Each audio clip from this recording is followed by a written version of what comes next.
Okay, so we're on. Little clap for the audio sync. Perfect.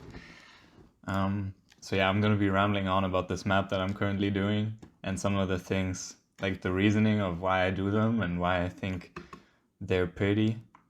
I haven't done something like this in a good while. And I'm just gonna let the map play first.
So that's the map. It's like halfway done, I guess.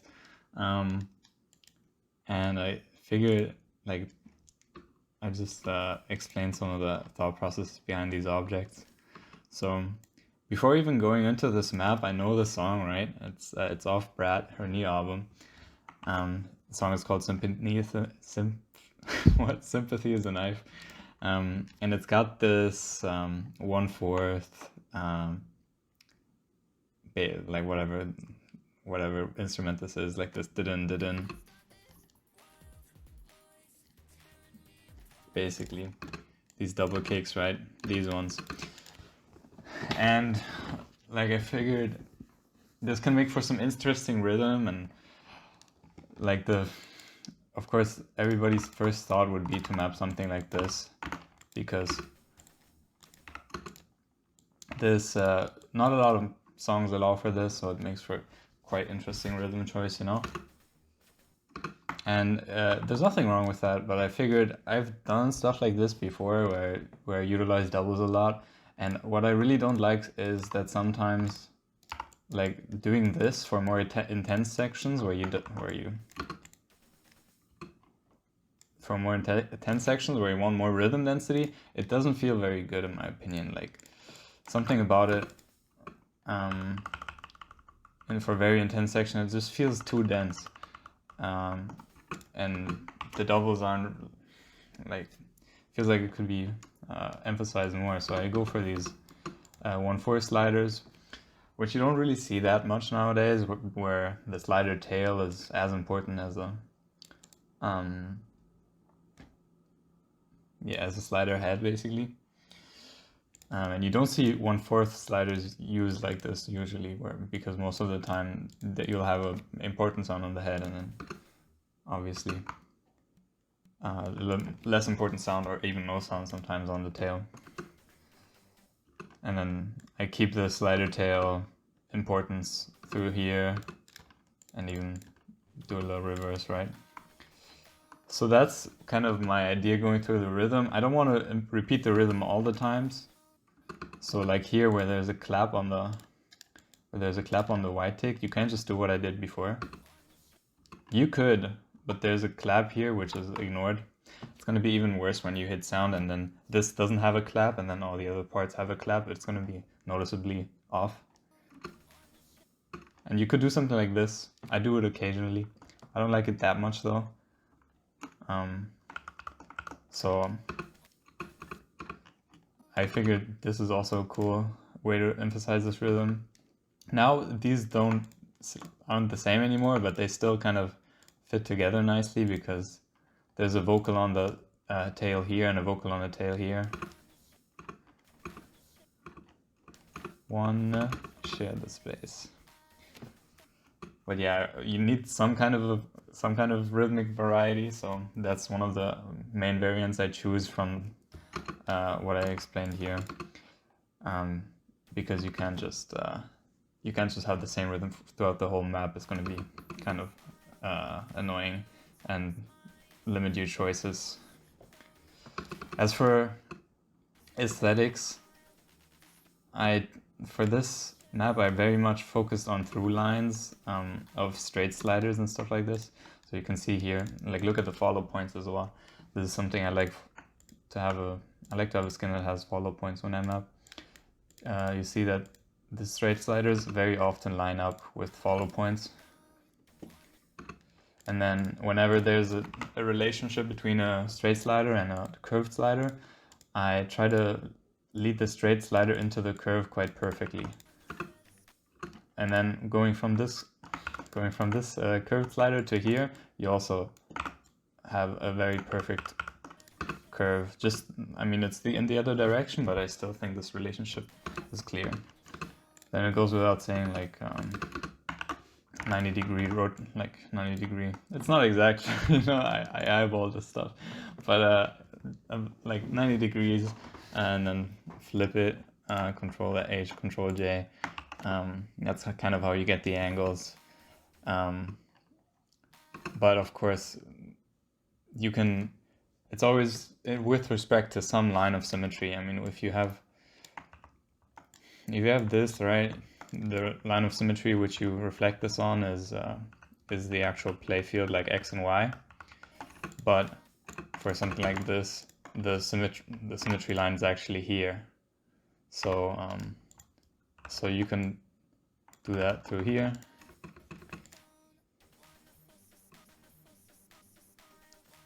And then here you also have a line of symmetry going through this, right?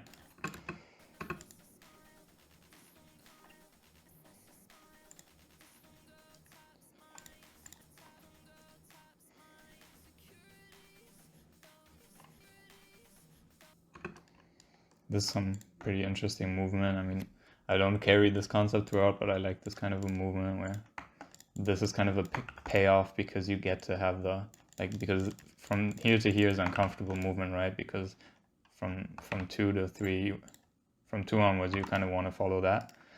But going backwards against the slider, what the slider implies, and then having a payoff of actually doing that on the downbeat. And then here again, line of symmetry like that. Once again, line of symmetry like that. And then of course, you might have noticed I just put these streams near the edge of the board, because near the edge of the playfield, because that's, I don't know, it's just where I ended up on these positions. Like I ended up here, and then I ended up here again, so it's like, okay, fine. Like, I do this stuff on accident sometimes, where I culminate near the edges of the screen often, like maybe here, or there. I culminate there for the end of a bar or something like that. And then I just create patterns from there. Here's also quite confident. I don't usually do this, but so it's like a step out of my comfort zone. But you have this like very strong downbeat, and it's just a map with this map very passively. But yeah, I do want the slider ends and the reverse sliders to mean something in this map.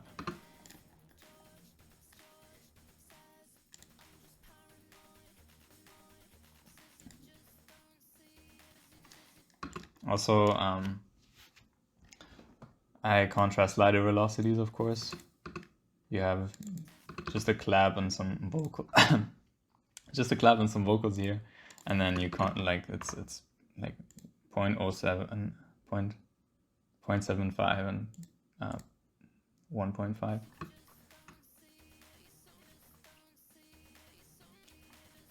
Also normalizing these kinds of arrangements where there isn't actually spacing after 1/4 slider, and then there is so establishing like 1/4 jumps is important here. Once again, we have straight lines everywhere.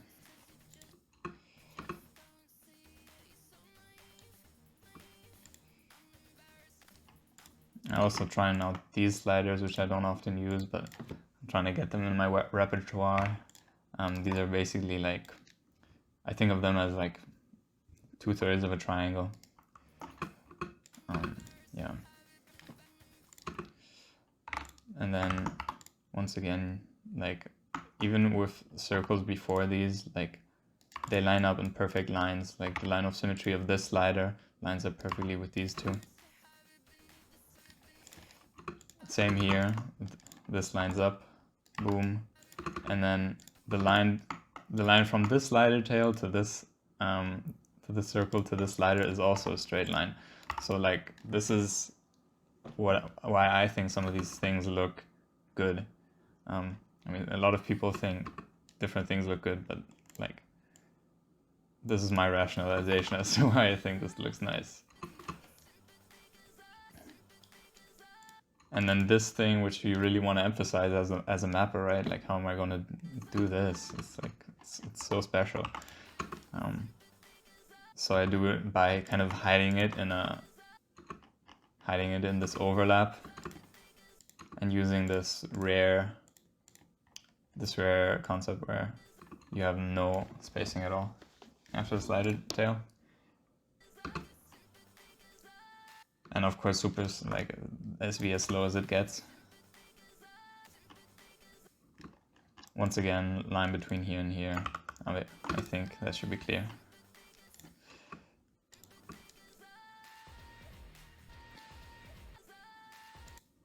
And then this is what we established those sliders for, right? Now we get to go high with the SV and make this really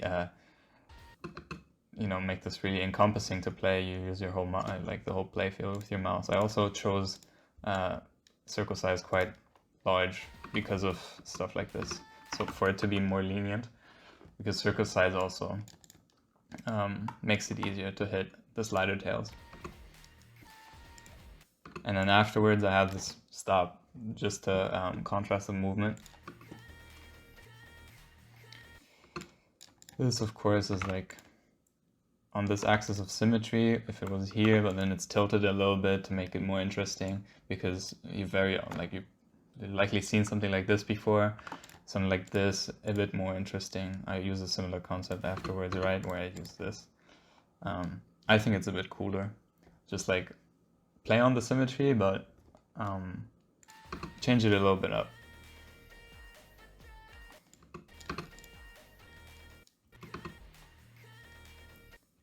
And then this is interesting back and forth movement here.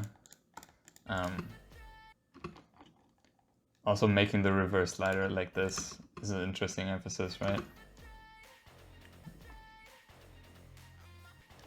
And then once again, after this slider, barely any movement. After this slider, barely any movement. After this one, barely any movement. And then after this one, also, the slider doesn't move, like the cursor doesn't move much. Once again, of course, there's a line here. Also, this is very similar to what I showed earlier, right? I mean, this kind of a arrangement where it's play on symmetry. Also, perfect overlaps. I haven't done a map with a lot of perfect overlaps in a while, stuff like this. And they look good. I mean, it's easy to make them look good. So I figured from the song, like I want to make something that looks kind of clean, but is edgy at the same time. Of course, SV manipulation. This has lower SV. Then barely any movement here, and then a lot of 1/4. Once again, you have a line of symmetry there.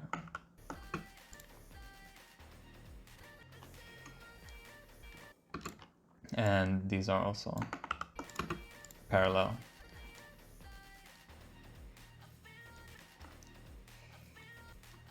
Also using extreme curves, which I established them at some point, I think, right? Yeah, here's an extreme curve.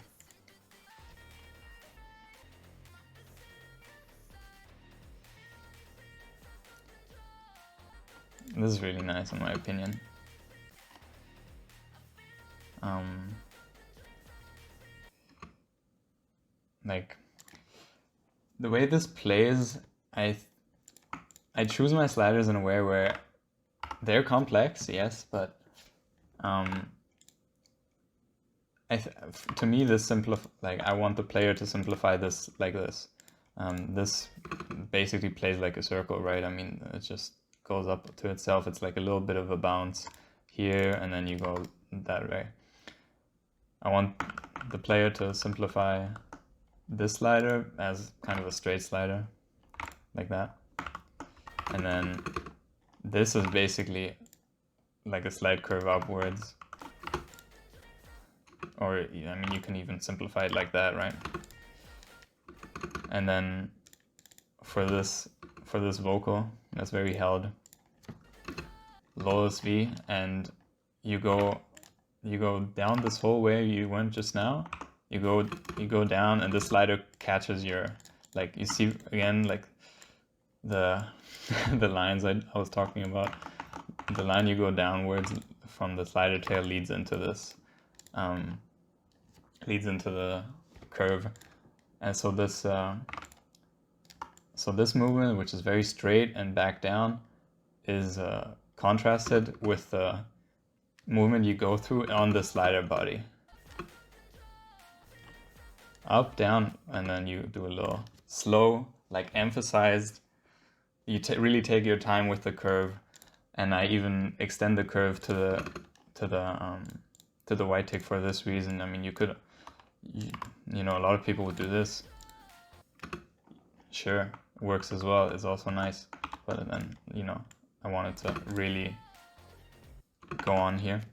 And this is also not the most intense the song is gonna get, so we can do more dense stuff, like, you know, like more of this. We can do that later on in the map, but this isn't the most intense the chorus is gonna get, so I want to keep some of that rhythmic density potential. Am I still? Yeah. I want to keep some of that rhythmic density potential for this part, which is way more intense, right?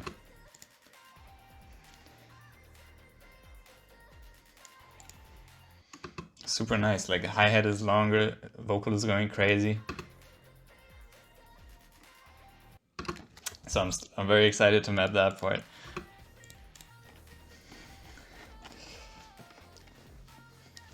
This is very basic. Once again, no movement after here. And then for the vocals, like, we just take the cursor and actually, like, use all of the playfield. Slowest we use all of the playfield. But yeah, stuff like this is popular right now. It's kind of I don't know, it's a trend, I guess. It's like, there's trends in mapping, like Zara does a lot of this, and it's like, okay, whatever you see in like contest maps, you'll see like people copying that stuff, and it's whatever's fashionable right now. But even though I pick up on that sometimes, I generally try to have good fundamentals first and foremost, and then, you know, it's just, you know, try to come up with something original, because in the end I feel like I'm always just copying stuff that I see at some point, because there's nothing new under the sun. And then also here, rhythm is not exactly as I want it, like as you would want it to be, because you establish this, right, with for the didn't, but then I compromised to have these two the same length, and then you still have a good, like, you still have good representation of that instrument change through the SV difference. Also, I wanted to pick up on the white, you need to pick up on the white tick anyway, because there's a clap there. And then from here we go to the middle of the play field and do some symmetry play here again.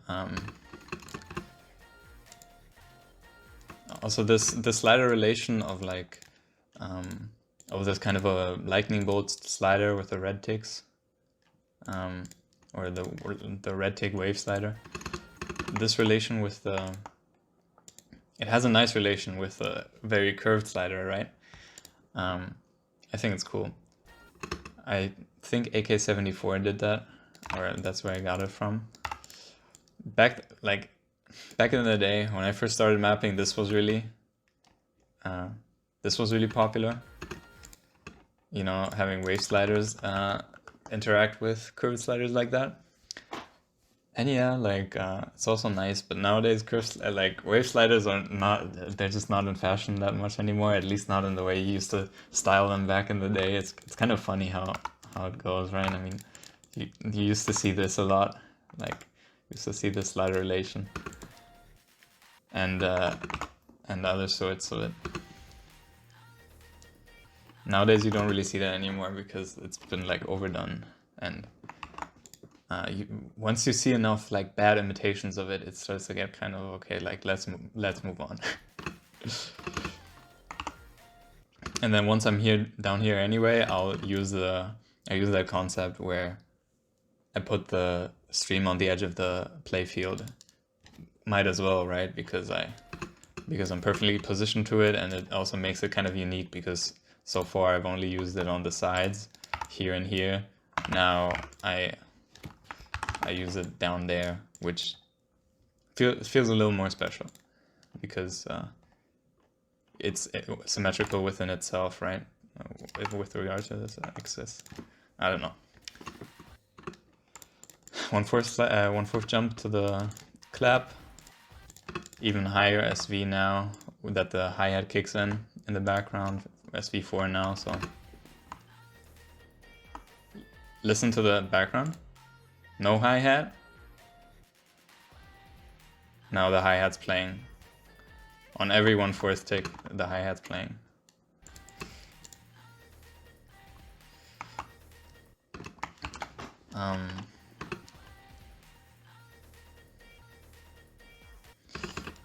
Yeah, at this point I feel like I'm on the y-axis too much, so I change and make it not symmetrical. Like, it's always satisfying to do all these like y-axis like pop-off moments, but you can't do too many of them because then they don't feel as special.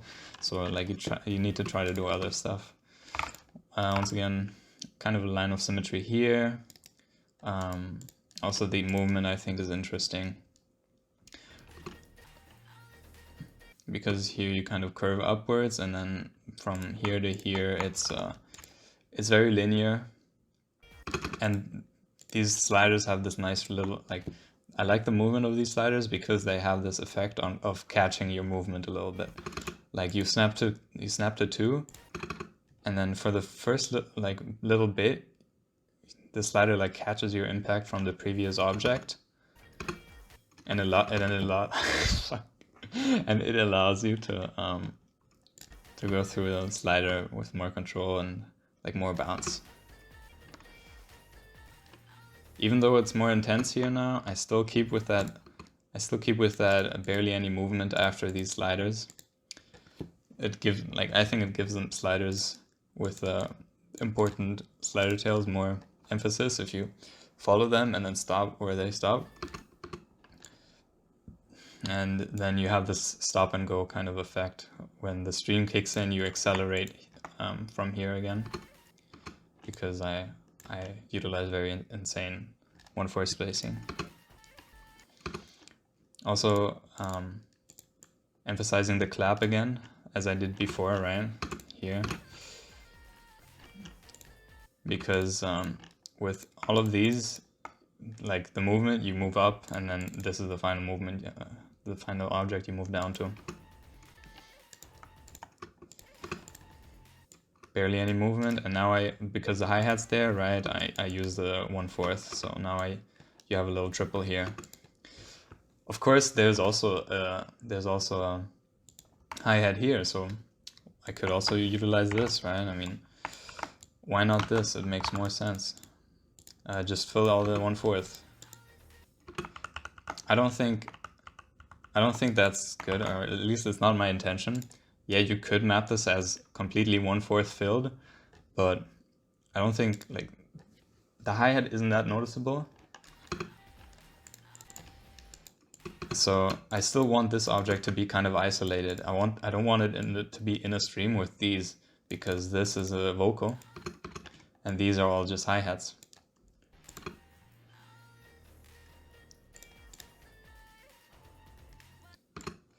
And then here there's an actual vocal within the triplet.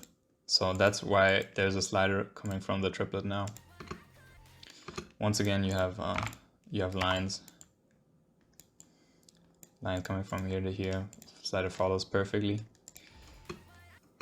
And this is a bit more narrow, right? This is a bit more off center. Like you don't usually see stuff that curve that extremely. But I put them in the context of these, where you have these perfect triangles, kind of. So these allow for like visual context more of these oddly bent sliders. Easy to miss this line of symmetry, like these two and these two.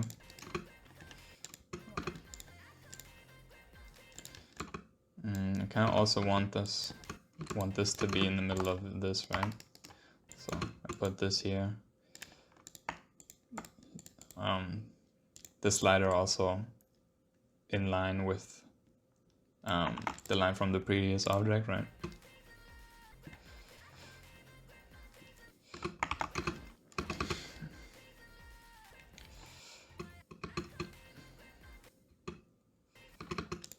Then utilizing this movement, which is counterclockwise, right? To catch on here and continue the counterclockwise movement through the pentagon. I can't really decide between this and this. I think it's both cool.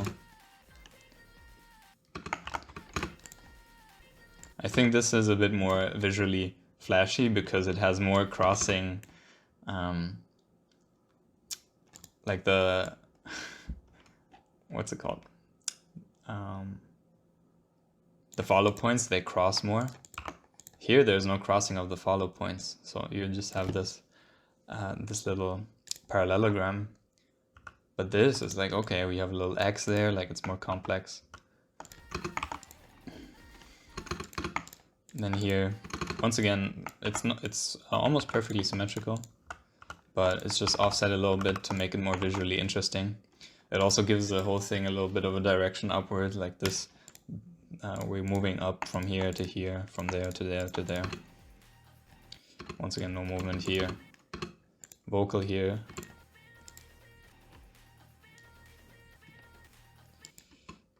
This also, so this is a vocal, right? So low SV. And then once you hit the bass thingy again, high SV. And then once again, you could fill this 1/4, right? I mean, a lot of people want to fill this 1/4. There's a hi-hat there. There's a sound.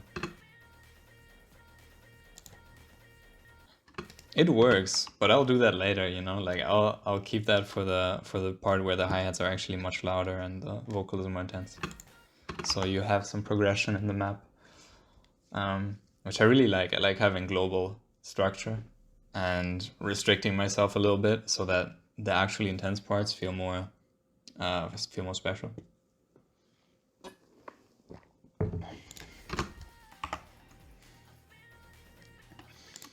This is also a movement that I think I saw at OLC kind of abuse this a lot. So I think it's quite cool because I was also I was always on the fence with making these play good or making these kinds of sliders visually work, because you'd think they play a little bit like this, right? Like they have a direction, but or they play like one of these one of these things that kind of catch your movement and go back, you know. But you can actually just treat them like 1/4 sliders that go this way. So from here to here, because the slider leniency is super lenient with this. And it gives it quite an interesting balance, I think, because people like to use stuff like this sometimes, right? Because you have two sliders moving the same way, like boom boom, but it doesn't play as good. Like it plays a little bit uncomfortably, which is fine if that's what you're going for. But I like to, with intense stuff like this, I also want it to play pretty well. And this has this ladder part which actually does go this way. So you have a little part of the slider that also kind of aligns with this upwards general direction, without the negative consequence of it playing not as good. Because this actually, like, you get the best of both worlds a little bit. Like, you do have this downward slider into this, like going from here to here. And then you also have the latter part of this actual slider animation going upwards, which also matches this movement. Yeah, I'm just yapping.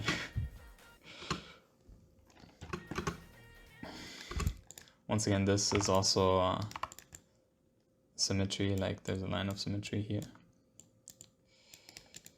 And then not only is that a line of symmetry, but there's also a similar line here, right?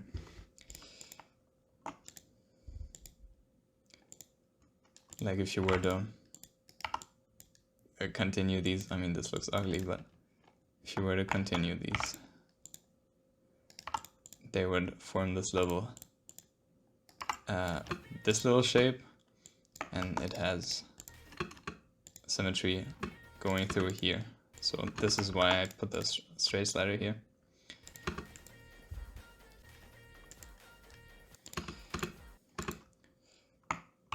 Also, generally, the way I like to style these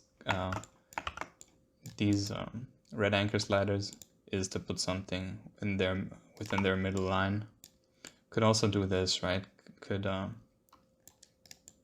put something like here, but I generally feel like this looks better.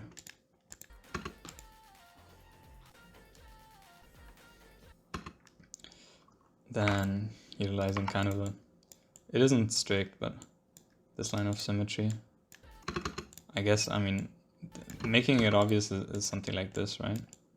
Where distance between 1, 4 and this one, they're all the same, and then you have this kind of a line.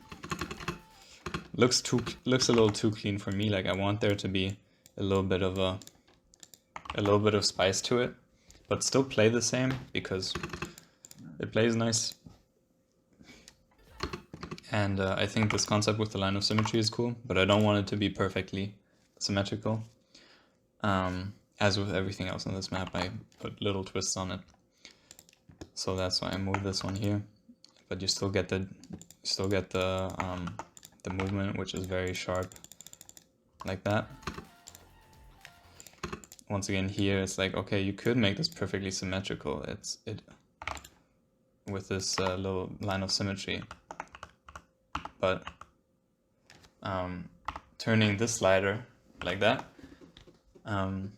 breaks the perfect symmetry, but still keeps the symmetrical elements. Like, see how the slider tails and heads are still in the same position.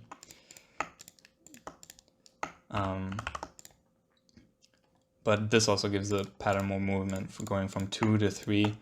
The curve stays the same. So it gives the whole thing a movement this way. Again, no movement here.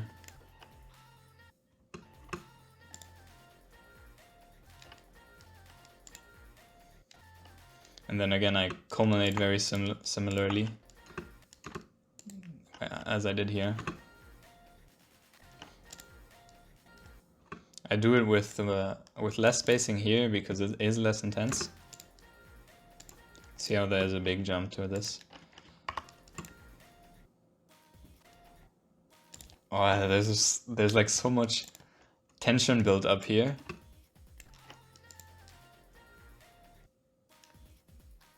And then you just go back to the 1.5 SV, like similar to this part, right? But there's like so much tension built up here. It's like, ugh, everything just cuts out. So yeah, that's like main parts of my map. Let me see if I can find something else.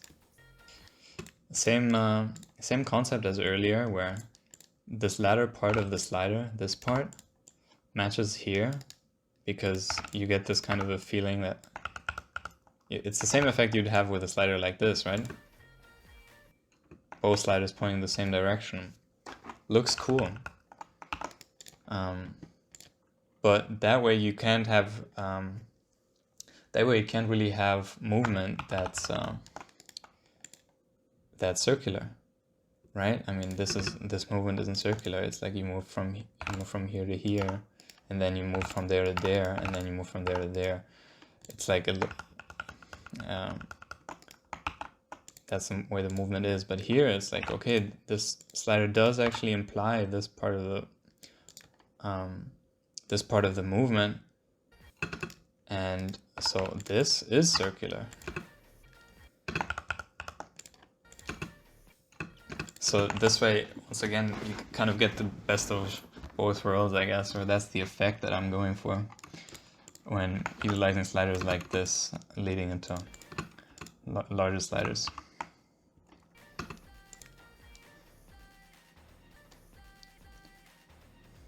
I've also thought about spacing emphasis lately sometimes, and I thought it was kind of arbitrary. Like, the way spacing emphasis is taught a lot is you have like this object and then another object that's being jumped to, right? And this is the object that's supposed to be emphasized because you go to it super fast and then you stop. But it's actually like the way sliders work. When you have a downbeat that you want to emphasize with a fast slider, you don't necessarily have to jump to it. It's still emphasized if you, I don't know, some maps will have like a triple, just no movement going into the really big sound, and then fast slider going from there. Boom. There's emphasis on the sound, right? But there's no jump there. But I think there's still spacing emphasis, because maybe spacing emphasis is the wrong word, but because you start accelerating on this object. So you could also do spacing emphasis like that, like this, where on this third object you actually start accelerating. There's also this fountain map where he does this. It was dopamine, I think. Yeah. There's like this calm section.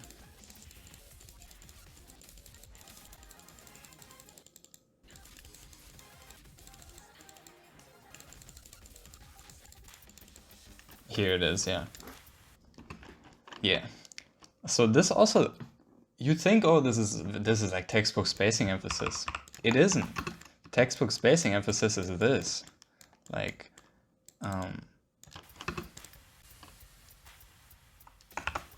but this is the way the map is, right? Sorry, I should have played it first. You think like, wow, this is so emphasized, incredible. This is like the way it's usually taught through modding,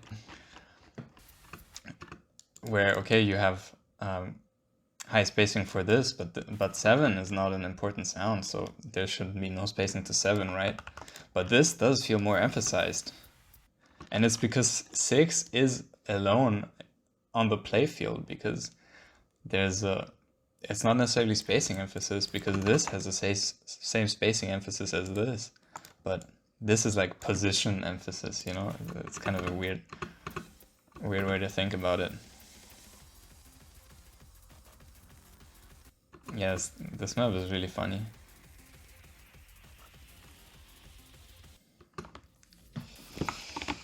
Sorry.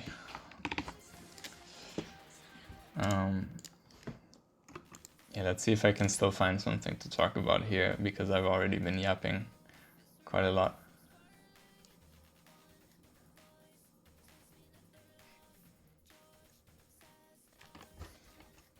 Also, using little patterns for vocal phrasing is common. I kind of got it from Yusomi a lot. He does it. So here you have like one voice, and then you have like George says.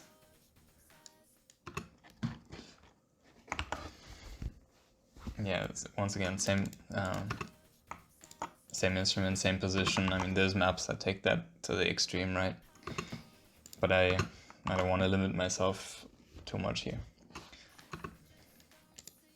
Okay, but I've been yapping too much now, and I think I've gotten everything off my chest. So thank you for listening to me rambling about the map design, and see you some other time.